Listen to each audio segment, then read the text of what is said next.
હવામાન નિષ્ણાત અંબાલાલ પટેલની વધુ એક આગાહી. વરસાદની સ્થિતિ 28 તારીખ સુધી રહેશે. 30 તારીખ સુધી વરસાદી ઝાપટા પડવાની સંભાવના. ઉત્તર ગુજરાતમાં રસ્તાઓ બંધ કરવાની સ્થિતિ ઊભી થાય એવી શક્યતા. મધ્યપ્રદેશમાં પણ ગુજરાત જેવી સ્થિતિ જોવા મળશે. ઉત્તર ગુજરાતના કેટલાક ભાગો જળમગ્ન જોવા મળશે. પંચમહાલના ભાગોમાં પણ જાગૃતિ રાખવી પડશે. ગામડાઓ પણ જળમગ્ન થશે.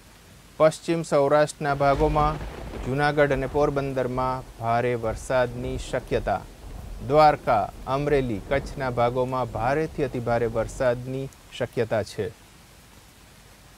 હજુ પણ વરસાદની સ્થિતિ તારીખ 28 સુધી જવાની શક્યતા રહેશે. ત્યારબાદ 30મી તારીખ સુધી પણ ઝાપટા પડશે. પરંતુ ઉત્તર ગુજરાતમાં આજે જોવા જઈએ તો રોડ રસ્તાઓ બંધ કરવાની સ્થિતિ ઊભી થશે. મધ્ય ગુજરાતમાં પણ એવી સ્થિતિ થશે. આજે વરસાદ હોવા છતાં ઉત્તર ગુજરાતના ભાગો જળમગ્ન જેવા જોવા મળશે. જ્યાં જુઓ ત્યાં જળ પ્રલય હોય અથવા તો જળ સૈલાબ હોય તેવું જણાશે. આ ઉપરાંત પંચમહાલના કેટલાક ભાગો પણ જાગૃતિ રાખવી પડશે.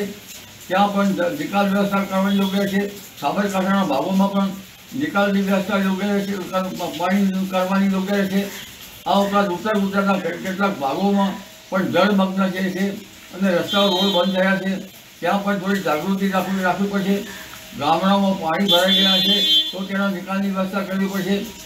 આ ઉપરાંત હવે ધીરે ધીરે આ ભાગોમાં વરસાદનું પ્રમાણ ઘટશે, પરંતુ સૌરાષ્ટ્રના ભાગોમાં ઘણી જનતાની જાગૃતિ રાખવી પડશે. બોટાદના ભાગોમાં પણ વરસાદી ઝાપટા પડવાની શક્યતા છે. વડોદરાના ભાગોમાં પણ હળવા ભારે વરસાદ થવાની શક્યતા છે. અમરેલીના કેટલાક ભાગોમાં વરસાદ થવાની શક્યતા છે. પરંતુ જૂનાગઢના ભાગોમાં ભારેથી અતિભારે વરસાદ થવાની શક્યતા છે. પશ્ચિમ સૌરાષ્ટ્રના ભાગોમાં ભારેથી અતિભારે વરસાદ થવાની શક્યતા છે. પોરબંદર દ્વારકાના ભાગમાં ભારેથી અતિભારે વરસાદ થવાની શક્યતા છે. ઉલ્લેખનીય છે કે જામનગરના ભાગોમાં પણ ભારેથી અતિભારે વરસાદ થવાની શક્યતા છે. કચ્છના કેટલાક ભાગોમાં પણ ભારેથી અતિભારે વરસાદ થવાની શક્યતા છે. દક્ષિણ ગુજરાતના ભાગોમાં વરસાદની સ્થિતિ હજુ રહેશે. એટલે જનધને હજુ આ ઉત્તર ગુજરાત ભાગોમાં આજનો દિવસ લગભગ કાળજી લેવી પડશે, ઈસ્ટ છે.